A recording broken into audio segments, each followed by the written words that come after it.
All systems go. Clear for liftoff.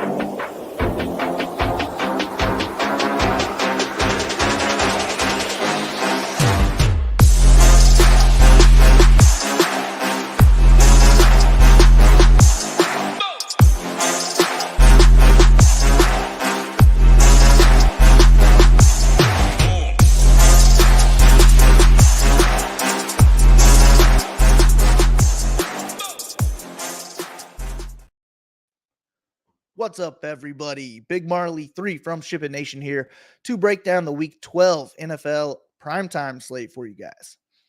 Hopefully you all had a great Thanksgiving and are not too far behind on this Sunday slate.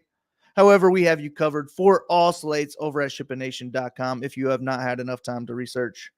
Members and staff are posting big wins in the Discord every night. It is the best Discord in the industry, and we have content and projections for only $69 a month for all sports that we offer. Go sign up and get in on these big wins if you have not yet. Once you sign up, you will get access to this 4-hour educational video from our guys Hoop and Tambo. They are two of the best in the industry, and they are giving away all their secrets in this 4-hour video. Hoop talks about winning the Millie Maker last year, and Tambo crushes qualifiers and live finals, so he talks about his strategies for those. And they also launched a 2-hour NBA course to learn from as well, so there is no better time to sign up. All sports for just one price. All right, let's get into this 2-game primetime slate. I actually like all 4 quarterbacks on this slate, so I'd be fine with any one of them in my single entry lineup. The first game is our payups, though, with Lamar at 7,700 and Herbert at 7,300. But this game does have the higher total at 47.5. The Ravens are 3.5-point road favorites, and they lost Mark Andrews to an ankle injury last week. That does make me like Lamar a little bit less, but at the same time, it makes him easier to afford. And he averages 50 rushing yards per game, almost 50 rushing yards per game, and has had 5 rushing touchdowns on the season. I would want him stacked with at least 1 or 2 pass catchers, though, and I really like Isaiah Likely stepping in for Andrews at 3,300 at tight end.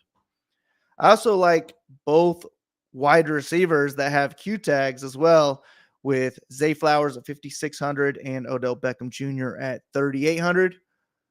OBJ is coming off his best game of the season, and he is averaging 15 DraftKings points the last 3 weeks. I prefer him over Flowers at cost if they both end up playing. But if either or both sit, then it brings in Rashad Bateman at 3,200 and Nelson Aguilar at 3,100. They become in play at that point as well. But I probably prefer Aguilar over Bateman personally. And then Gus Edwards, he has 9 rushing touchdowns in the last 5 weeks. He's a great play on this slate, but I like him more for my non-Lamar lineups, just hoping that he's the one that gets the touchdowns instead. And then Keaton Mitchell has taken over this number 2 role on the Ravens team. He's only $4,900 this week, and he won't get too much ownership. I think he's in play as well. And then if I'm using Justin Herbert, I'm just locking in Keenan Allen, who has 30 targets in the last 2 games. He has 291 yards, 3 touchdowns, and 74.1 DraftKings points in those 2 games. He is my favorite play on the slate this week.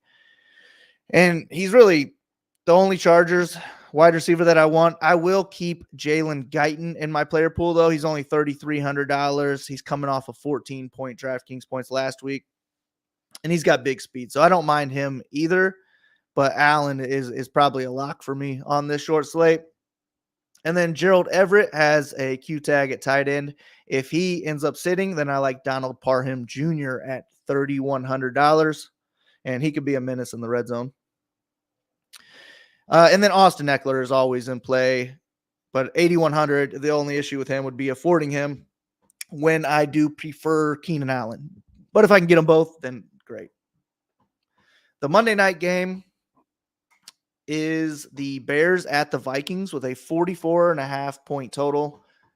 The Vikings are 4-point home favorites, and Joshua Dobbs is averaging almost 24 DraftKings points the last 4 weeks. And he has had at least 20 completions in all 4 of those games. If I am using Joshua Dobbs, then I want him stacked with at least one of TJ Hawkinson, Jordan Addison, or KJ Osborne, and I would rank them in that order. And then they also have Brandon Powell at $3,200. If we absolutely have to pay down, then I'm fine with him instead. But I would prefer him alongside with one of those other pass catchers as well. And then I think both Vikings running backs are in play this week. Alexander Mattison had 18 carries for 81 yards last week, and I expect him to be low owned here. And then Ty Chandler has looked good the last two games, and he's coming off a 10-carry game for 73 yards. He also caught all four of his targets for 37 receiving yards. He is only 5K this week, and he could end up taking over that starting role. So I like him, and then I also like the Vikings DST, and I'm fine pairing them with either of those running backs. And then Justin Fields was back last week. He hit the 100-yard rushing bonus in his return. He might end up having all three of his running backs back this week, and if that's the case, then I'm just going to avoid all three of them, and I'll stick with Fields instead. He can get there with his rushing, but I'll still be stacking him up with at least one guy. My primary targets would be DJ Moore or Cole Kmet. It's really just those two, but I will also keep Darrell Mooney in my player pool at $3,400 if I need to pay down. We're going to need to pay down somewhere, especially if I'm trying to force in Keenan Allen. So I expect one of these cheap guys to end up making my lineup.